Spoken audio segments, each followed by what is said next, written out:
I have got quite the badass on here tonight. Ramon Vanderwalker joined the Navy in 1943 and went through UDT training. One of the original naked warriors. This is far back as it goes, fellas. You know, all your SEAL history, right straight back to these first guys that just swam in on those beaches. You know, nothing but a pair of swim trunks and a knife. And he did 3 operations in World War II before he was horribly injured at the invasion of Iwo Jima. So very cool. I talked to him today. He'll be 93 next month, and he's still got it going on. So you wouldn't realize he's 93. Doesn't sound like he's forgotten too awful much, you know, and he gets it going on. So we'll be calling him in a minute, and what a badass, you know, original guys, and there's not a lot of them left.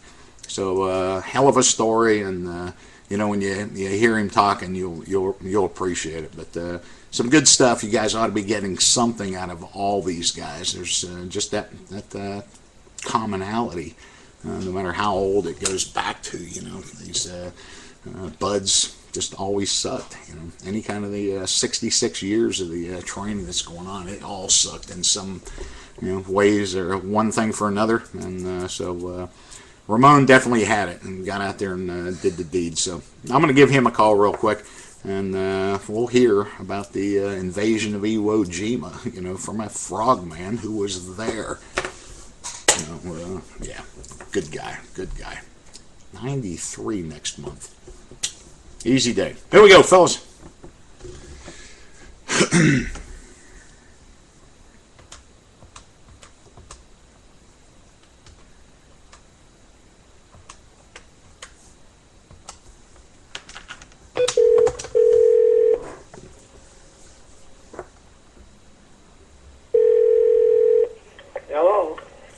Hello, Ramon. Yeah. Hey, it's Don Shipley, bro. How you doing? Oh, fine. How's everything down in Missouri tonight? That seems to be all good. Great. Well, I got a good bunch of guys here. They're watching me. They're typing in some questions here that I can see, but I kind of led you into an introduction without stealing much of your thunder. But if you got a few minutes, we'll talk. Okay. Now, you grew up a farm boy. Was that in Missouri? Yeah, right. What kind of St. Joseph, Missouri. What kind of farm was it? What was that? What kind of farm was it? All kind of a vegetable cattle farm. There you go. My mom raised lots of vegetables and raised our own feed for the cattle. So you did all that. What got you interested in the Navy? Why did you even join the Navy in the first place? Well, I'll tell you, I was drafted. I was the second number called in the United States, number 92. And I don't know, I just always kind of liked the Navy. And I probably could have gotten out of it, because I had a wife and a baby, but I was young, about 25, 26, about 25 when they drafted me. And then when they called the number, I had to go down and talk to them, set up for my meeting. And I went to Leavenworth, Kansas, and they interviewed me, and there was an Army officer came up and said, "Well, we're glad to have you, young man." He said, that's fine. And then there was a Navy officer came up. I saw him, and I said, "Well, I'm sorry, sir." I said, "But I'm going to take the Navy."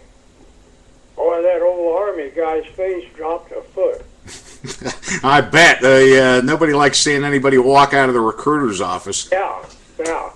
And the Navy guy just smiled. No, he was fine. So I got the Navy, and sent me to Farragut, Idaho for a boot. Idaho?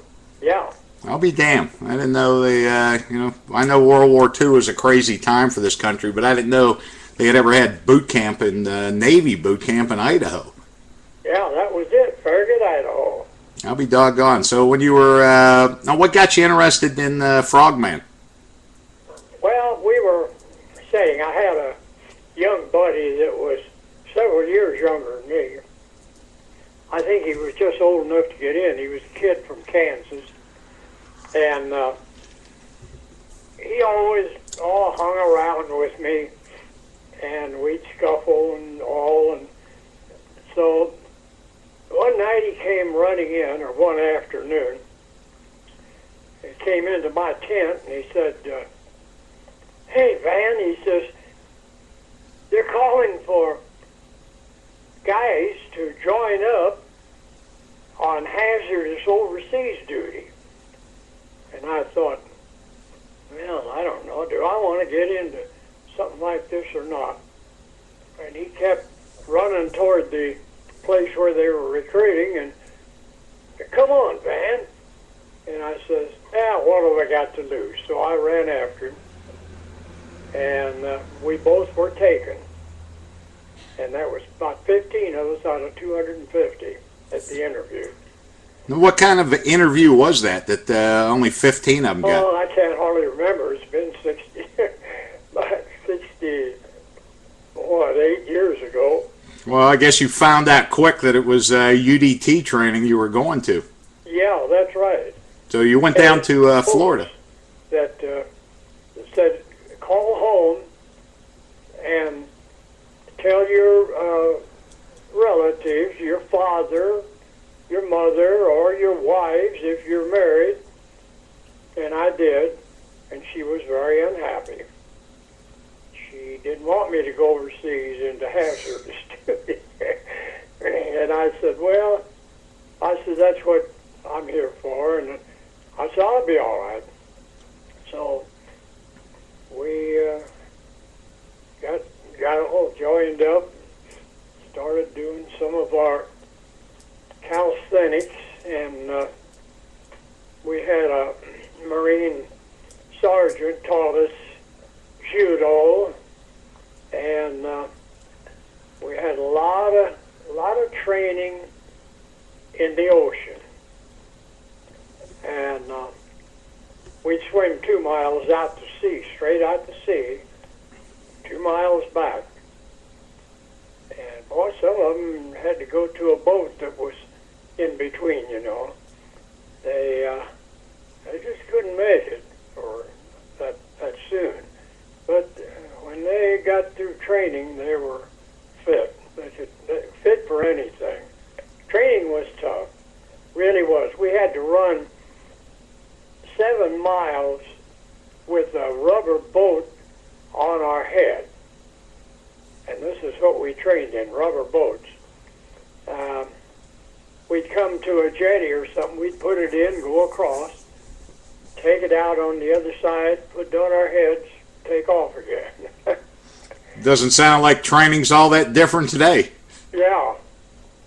So we had to do that, quite often, and I suppose strengthen our necks. Give you a headache. But then we had deep sea diving. We'd go out in boats, and they'd tie a line to us, throw us over with a Jack Borge breathing mask, and away we'd go. And we had to learn the signals on the lines, how many, and what it meant. And then once when I was diving,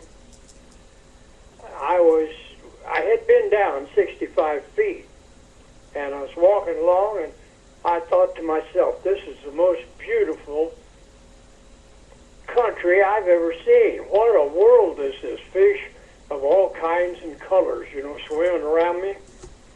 And I started to come up, the boat had turned. Evidently the wind had come up or something and turned the boat around. And it had my line, my air line, caught in the screw and the prop, and I couldn't come up. I was down probably 12 feet. I couldn't come up, and a boy came down and cut my line and brought me up. And boy, I almost had the bends. I had headaches and everything for quite some time, but finally got over it, and they'd send us down by alphabetical order. And my name being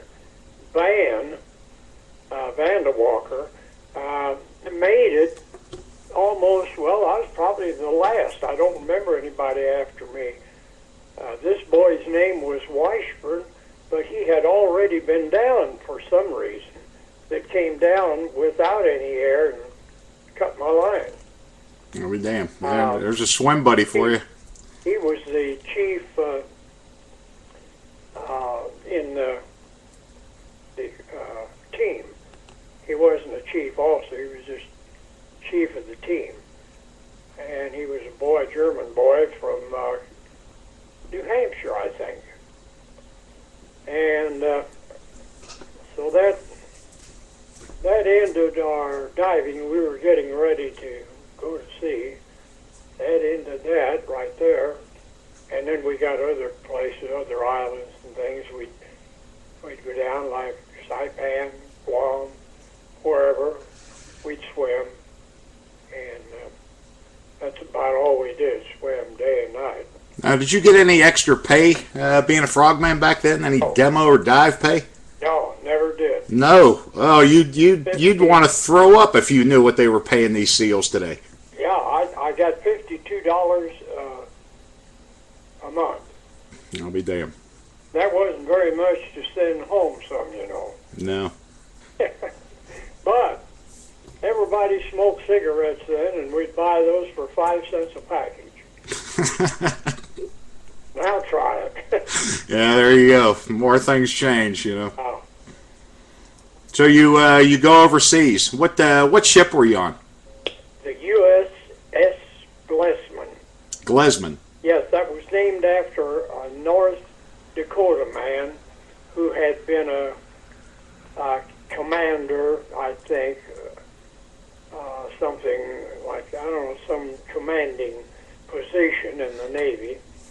And somehow he was killed later on, and his wife had to go and accept all the things they do for officers that have passed or been killed. So that left the Blessman to the Frogman. I'll be damned. About how many guys do you take on board with you? Well, that's hard to say. Ship's crew, 40 of them were killed. I don't know. So there must have been, oh gosh, I don't know, somewhere between 60 and 80, I suppose. And then frogmen, there were probably, let me see, 1, 2, 3, 4, probably 4 teams. And there were about 4 of us and an officer to a team. You were UDT 15. Yeah. I'll be doggone. So you guys start your island hopping. Yeah, right. Now, were you with you were just with a big battle group that was over there as well? You were just following with all the Marines and everything? Oh, we were with the task force. See, I was on an APD, and that was a destroyer escort. And they'd run about 30 miles per hour, 22 knots. And that's what got us hit at Iwo Jima. The captain was at flank speed, and this Jack twin-engine Betty came in on our wake. And at night, aboard a ship, that screw will bring up the phosphorus out of the ocean, and it'll look like a a beacon. Now, you had already, when this incident happened, you had already done your beach clearing, blew the obstacles on Iwo Jima, and the Marines had landed. Yeah, we had. Sure, this was the night. Yeah, after that. Well, that day, you guys went in and did your recon? Did a what? You guys went in that morning and did your recon on Iwo Jima. Yeah, we went in that morning. I swam in that morning on the east side, and then we went around in the afternoon, and other swimmers went in, and I operated the boat. We had to be specially trained on those boats. I got to where I could drive a boat just like a motorcycle or a car. I could just come in at flank speed and throw it sideways and put it in reverse and settle right against the ship that we were loading or unloading from. When I had talked to you today, you said that the Japanese left you guys alone. They didn't want to give away their positions. Yes, they did in Luzon, and they didn't. We didn't get a lot of firepower. They didn't want to let loose, give away their positions. So that went pretty good. Can you tell these guys what a typical recon like that was when you swam in, what you guys did, and how the day went? Yeah, okay. We'd swim in, we'd get out at about, as close as the boats could take us, maybe 600 yards. Then when we came out, we'd swim out about 2,000 yards and be picked up. There was not a lot of firepower, some snipers, I suppose, but it's hard to hit a man in water when the waves you're up and you're down, you're up and you're down. But we'd go in, we had our explosive TNT. We called it Tetratol, high explosive. It's a slow explosive. It's not like dynamite. Dynamite goes off very fast, blows everything up fast. This Tetratol blows slower and takes everything out. And we'd go in, swim in with this explosive on our back. And if we found anything in there that had to be blown out, we attached to it, got away as fast as we could, and set it, and it would go off.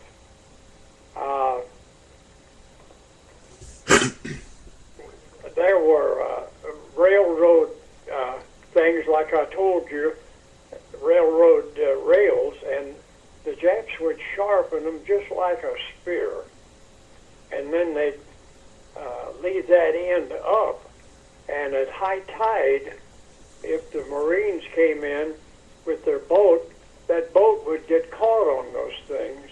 They were in cement, and they'd get caught on them, and there they were. Then the Japs would open up.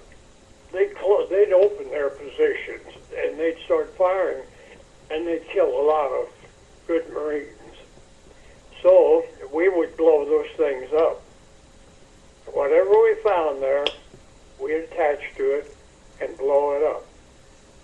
And sometimes we attached as much as 2,000 pounds to things. And boy, that takes out a lot of beach. So you guys would go in the morning, do your recon, and then come back in the afternoon? Yeah. Yeah, that's right. So this was winter time too over there, in February. In fact, my birthday was February the 13th, and this was the 17th and 18th. And the water was actually 68 degrees. It was warmer than the outside temperature. So we didn't mind being in the water, really. I'll be damned.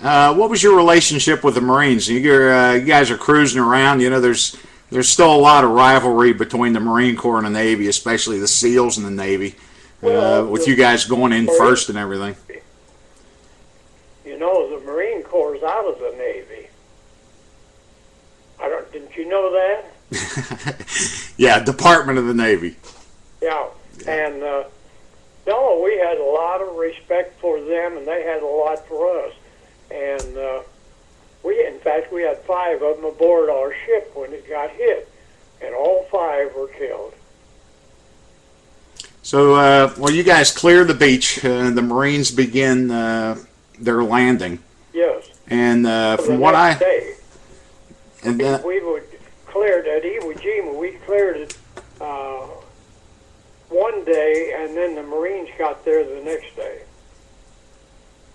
So, with your job done, they put your ship into a safe area or something as they... Yeah, we'd go out a little bit, and, you know, we'd be with the rest of the fleet.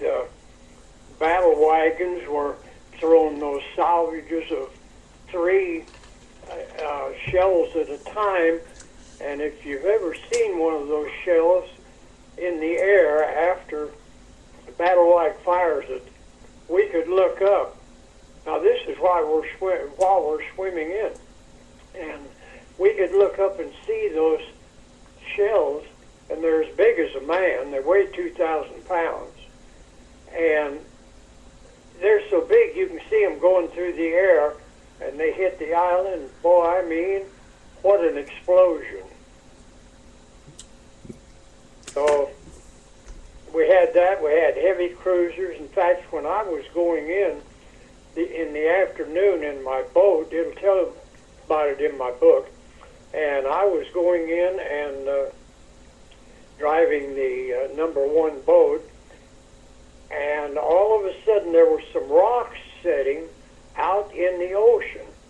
I don't know how far, probably 300 or 400 feet offshore, and it was loaded with Jap machine gunners. Well, we didn't know that, and I was going right toward that rock, and they opened up, and I saw the shells coming across the water, and our 2 nose gunners ducked down in their they were just young guys. They ducked down in their turrets, and I swung that boat starboard right quick. And as I did, I was pointing right toward a heavy cruiser. That heavy cruiser saw my trouble, and he opened up with his nose gun, and you never saw Japs fly so high in your life. He blew them all right off of that rock. I'm trying to picture that. Well, I tell you, he blew them all to pieces. You had one guy got hit by a shell. One of your guys was killed. Yeah, that was Frank Sumter. He was a good friend of mine. However, he was on another boat, and this was in Lucayan Gulf. And we were out there, we had to keep going because they were firing at us. So there was about 80 Jap suicide kamikaze planes flew out to attack us. And boy, we were shooting them down. Our ship was shooting them, and we were shooting at them with our 50 calibers from our little boat. Those 40 millimeters were really hitting them, and we shot most of them down, but some of them got through and hit ships, and they sank one of our carriers, airplane carriers, and the name of it's in the book. I forget what it was, but we went around and finally set it afire and burned it up because it was gone. So that was quite an ordeal. And Frank was on another boat, and he was a rear gunner on this boat, this PL. We were the only team that had PL craft. They had 250 horse engines diesel, and they would get up and move. And he was a tail gunner on this boat, and he always wore his helmet a little low in front. Well, the Jap 50 millimeter sniper got him in the back of the head, and boy, he dropped, and they took him to a hospital ship, but they couldn't save him. He was gone. I'll be damned. Real nice guy. Well, sounds like it. You know, teammates.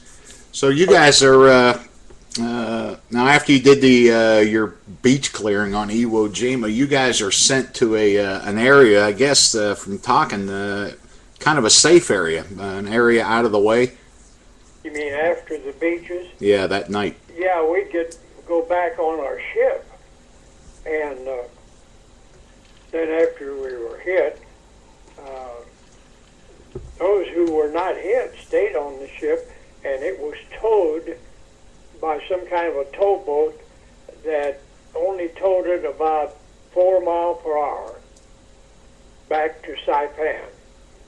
And finally a boat came along that was bigger and faster, and they got the speed up to 7 miles an hour and took it back to Saipan. That ship was rebuilt and used again and other things, and finally the Navy gave it away to some little foreign ally of ours, some little nation, and I guess they're probably floating it yet today. So what happened that night, Ramon? Can you tell us about the Japanese bomber? Yeah, we had a captain that he was owned the dime stores in New York, I think. His name he was French, was Peter Lepoutier. And this guy had that ship turned on wide open. And that's where all the phosphorus was coming up. And this Jap bomber, twin engine Betty, this Jap bomber saw us, and he circled around and came in with his machine guns open, and boy, he just killed guys on the fantail right and left, and dropped 3 500-pound bombs. One of them hit the boat davit, bounced off in the water and exploded. One of them missed and landed in the water, but it was timed and it exploded. Now these were armor-piercing cannons, and not cannons, but bombs.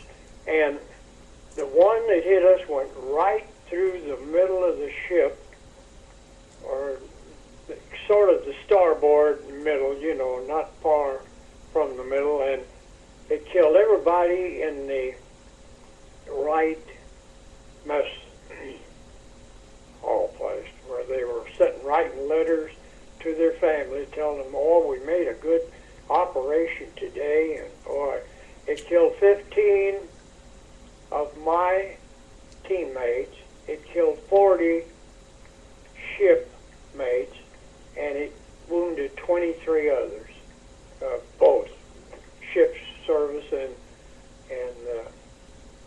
demolition. But this bomb went through. It would go through the top deck, and it went clear down in the bilge, and then timed to explode, and it did. And boy, it just blew that ship apart. And I was in the the engineers. Machine shop? Huh? The machine shop, I think you told me? Yeah, it was a shop where it's all steel all around it.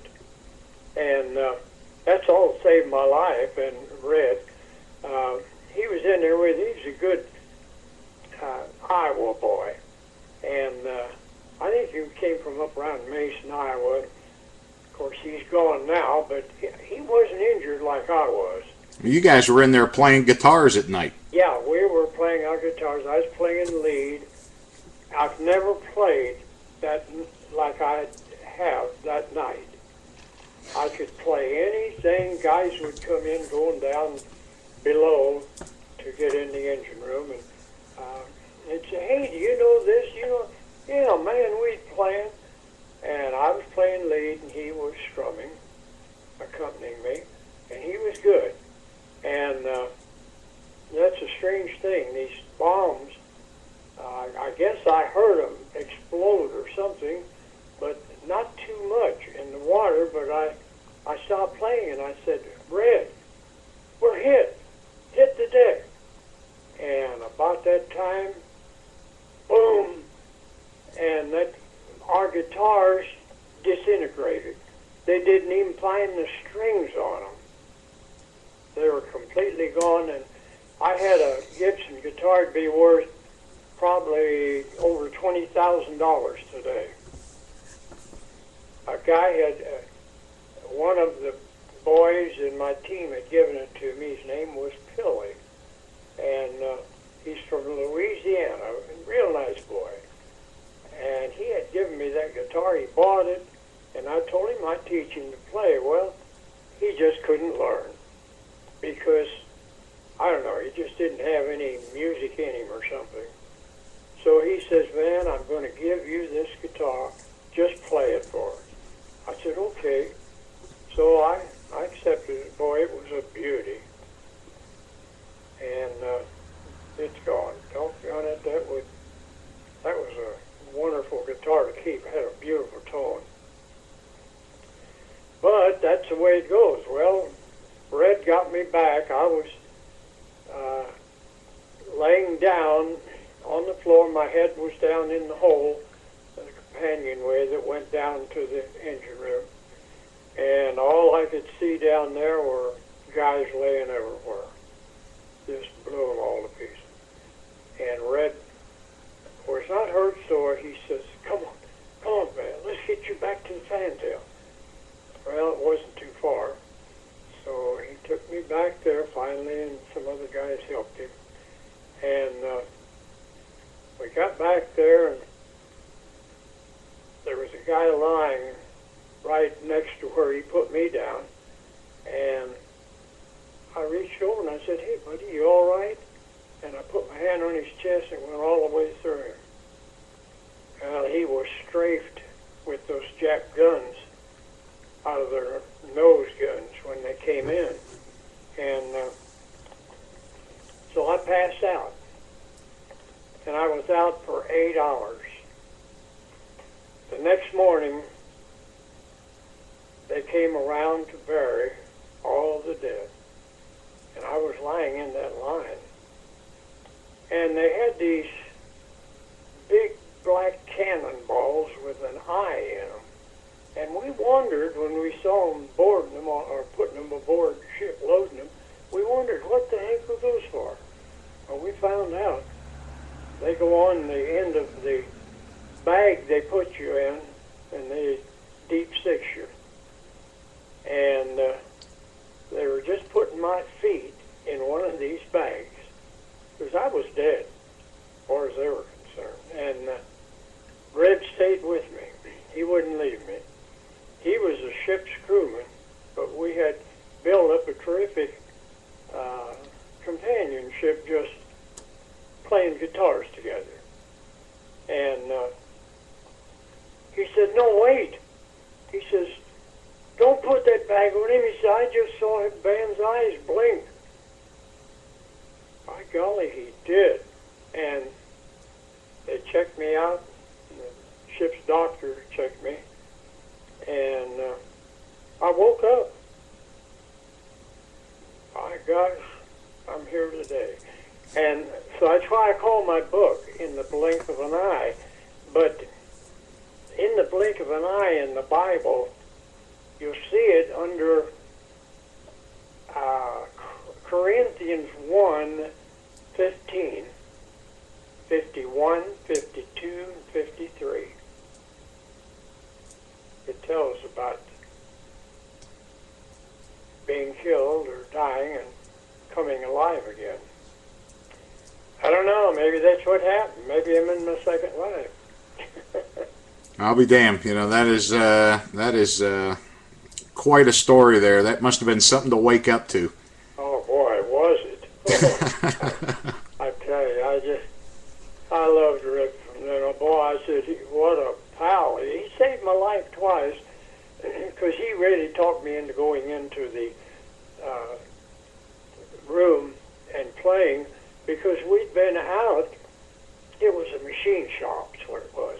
And we'd been out in where my bunk was, sitting there in the passageway, and guys were walking back and forth, and stepping on us. And that's when he said, "Man, let's go in the machine shop. It's right here, just a few steps away." And we did. And everybody that was where I was sitting first, and all of our bunks on the starboard front side were gone. It blew them all out. Some of them were in their bunks. They were tired. And it blew them all out to sea. They didn't save a one. And this man, I was telling you about this Monroe Fox, it blinded him. And he wrote a book, Blind Adventure. And that's a very interesting book if you can find it. And he was a good friend, nice guy. And he was a little older than I don't know. I think he was 34 when he went in. So he was probably maybe 7 or 8 years older than me then. Well, what injuries did you have after that? Oh, broke my back when it blew me up, and shrapnel all through my body. We were picking shrapnel out of each other, and they put me aboard the hospital ship, and it was a big AKA, and there was a Marine on there, young Marine, and I was doing something. They had set me up or something, and I was looking at my rifle. I had a little 30 caliber Marlin, had the only Marlin in the bunch. Most of them were Winchesters or something else. And he looked at me and he said, "Hey, how could I talk you out of that?" I said, "I don't know if you could." He said, "Well," he said, I don't like this big Garand they gave me." He said, "We're going to be in there in the brush and stuff fighting." And he says, "This little gun would be just what I want to get through that stuff with." He said, "Could I do some trading with you?" I said, "What do you got?" Well, he didn't have anything but the clothes he had on him. And I said, "How about your jacket?" "Yeah, I'll trade you." I said, "You're going to be cold." "Oh, I'll get one somewhere." "Yeah, I'll trade you." So he gave me his Marine jacket. And while they were healing me on Saipan, God, I walked all over with that jacket and with a Marine hat on. I've still got the Marine hat. I'll be damned. All those years. How about that? Yeah. But that's the way it goes. I don't know.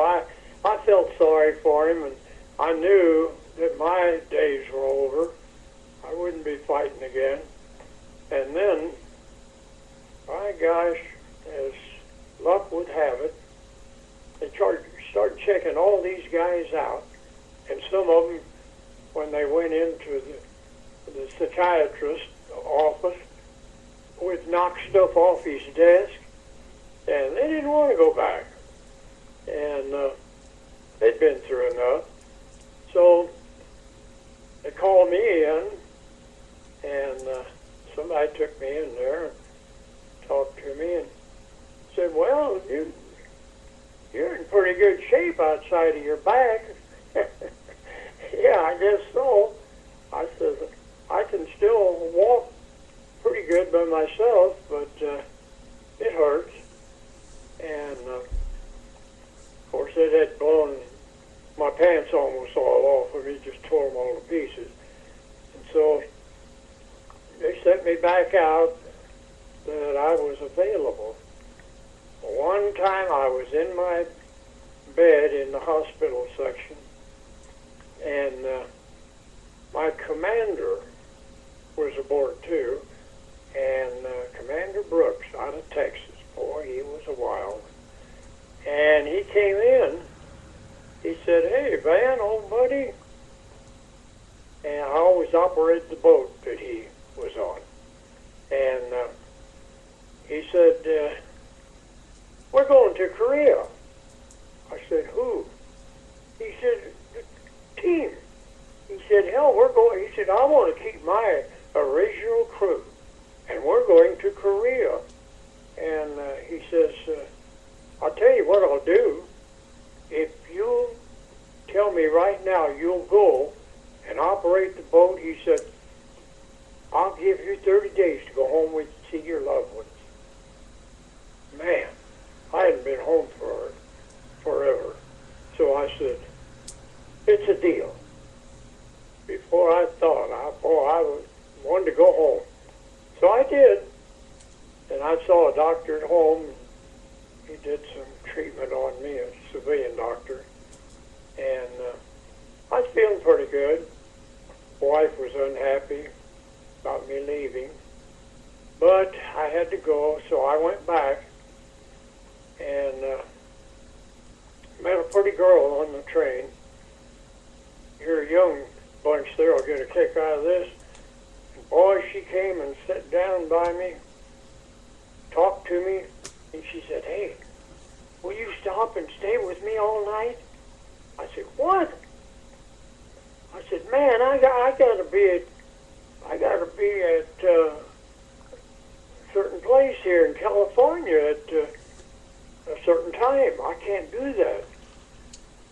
Didn't want to hurt her feelings. But, yeah, okay. But I like you. Oh, yeah. And I went on. I guess she got off of her place, off the train, but I went on into California and met the team, met the commander, and he started getting us ready, and it wasn't long. We were on a ship, another Blessman, and they put us on there, and we were ready to do something, and they announced on loudspeakers from shore. We weren't that far out in the harbor, and we could hear, "The World War is over. World War II just ended." Oh, man. I thought, God, I'm going to jump overboard and swim ashore. Well, they pulled the anchor so quick, boy, you couldn't do anything. So we started out for Korea right there. And that was it. We got to Korea. We stayed, I think, 7 days. There was no fighting. It was all over. And the Japs had surrendered. So we were at Jinsen. That's Jinsen, I think. And that was it. We started back home. We all understand that the first official Japanese surrender was done to a UDT guy. Yeah. Clayton, Lieutenant Commander Clayton, received the first official Japanese surrender. Yeah, well, that's probably right. Yeah, I'll be damned. Well, I tell you, that was some interesting stuff, and these guys, history. From the Naked Warrior, from what you guys did for us then, to what SEALs are today. We wouldn't have been there, without all the things that you guys did. Yeah, that's right.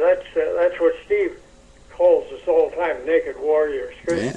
That's what we were. Hell, all we had on was this pair of dark blue trunks. I've still got mine, and had a pen that would write underwater, and we had a thing attached to our right leg that we could write on, plexiglass. And we'd write everything down while we were in there. We'd get down underwater and write it down, and we'd take it back and give it to the Marines, and they knew just what to look for. But we'd go ahead and blow stuff up also while we were there. So that's the way it was. Well, it's certainly come a long way, but again, you know, we wouldn't be where we are today without you guys and the reputation you guys carved. You know, World War II, the original guys, man. Yeah. How cool is that? Very cool for me and these guys here. Did Ramon, did you have something you wanted to pump these guys up? A little bit of encouragement, something for them to take with them? Something you used to get through training? Yeah, that's right. Just, I hope y'all believe in God, because I'll tell you, when I was a little boy, my mother taught me that little prayer, now I lay me down to sleep. I pray the Lord my soul to keep. If I should die before I wake, I pray the Lord my soul to take. And you know, that's kind of a kid thing, but I said that all the time I was aboard ship. We were going through minefields, and it was just, you know, it was a bad thing. We could have blown up any time. And I would say that prayer, and I just kept that thinking of God. I'm not a religious nut, but I certainly believe in God, and I believe in another world when Jesus comes and gets rid of all this strife and all these killers and bad characters that are raping these little kids. And he will. I believe that. I have my 2 Bibles here, and I study them with 2 little books that gives me the scriptures every morning after breakfast. And I'll tell you, it has helped me. It has helped me an awful lot. It helped me to get what I'm getting today, 100%, after 67 years. But you got to keep your faith. Don't ever give up your prayers. Well, you'll be 93 in February. It must have worked for you. Yes. I'll be doggone. It's been great, Ramon. I really appreciate it. And your book is In the Blink of an Eye. You wrote that. In the blink of an eye, yes. I'll be damned. Well, we'll certainly put that up here. And good job. I really appreciate you taking time out. Well, I appreciate your listening to me. Yeah. And it was nice of you calling me. And I hope you all have all the luck in the world. And just remember, you're a frogman. Well, there's a lot of young guys on here that are listening to that, and coming from a frogman from World War II. That's what I tell Steve all the time. We're just talking, and I'll say, he'll say something, and I'll say, well, I'm a frogman. He'll say, that's right. You're a badass frogman, and I really appreciate you taking the time, Ramon.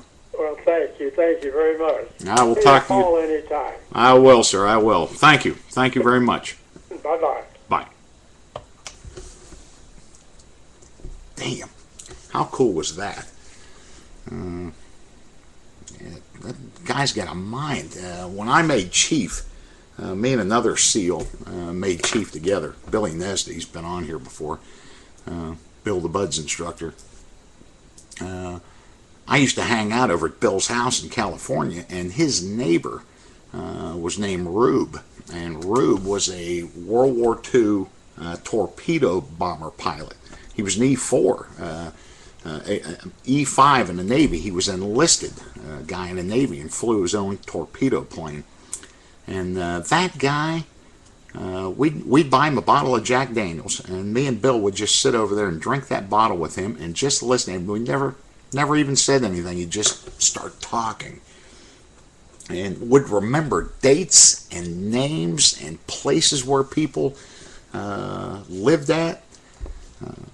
But he was shot down twice over there, and he would describe that.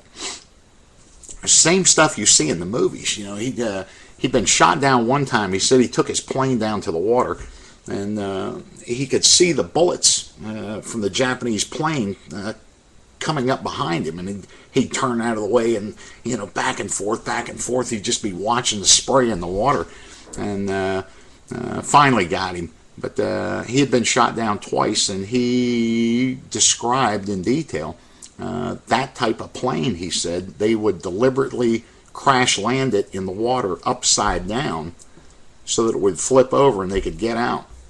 And he was telling us about climbing up on the swimming ashore, cut up by coral. He'd just been shot down, and here comes some Marine running at him right out of the movies, puts the gun in his face, and wants to know who won the World Series that year. You know, just checking him out. But he'd describe in vivid detail flying. They dropped that torpedo and flying up alongside the Japanese ship after he did it. And just, I mean, you were right there with him as he described being close enough to see their faces on that ship, and every single angry gun on that Japanese ship was just hammered away at him.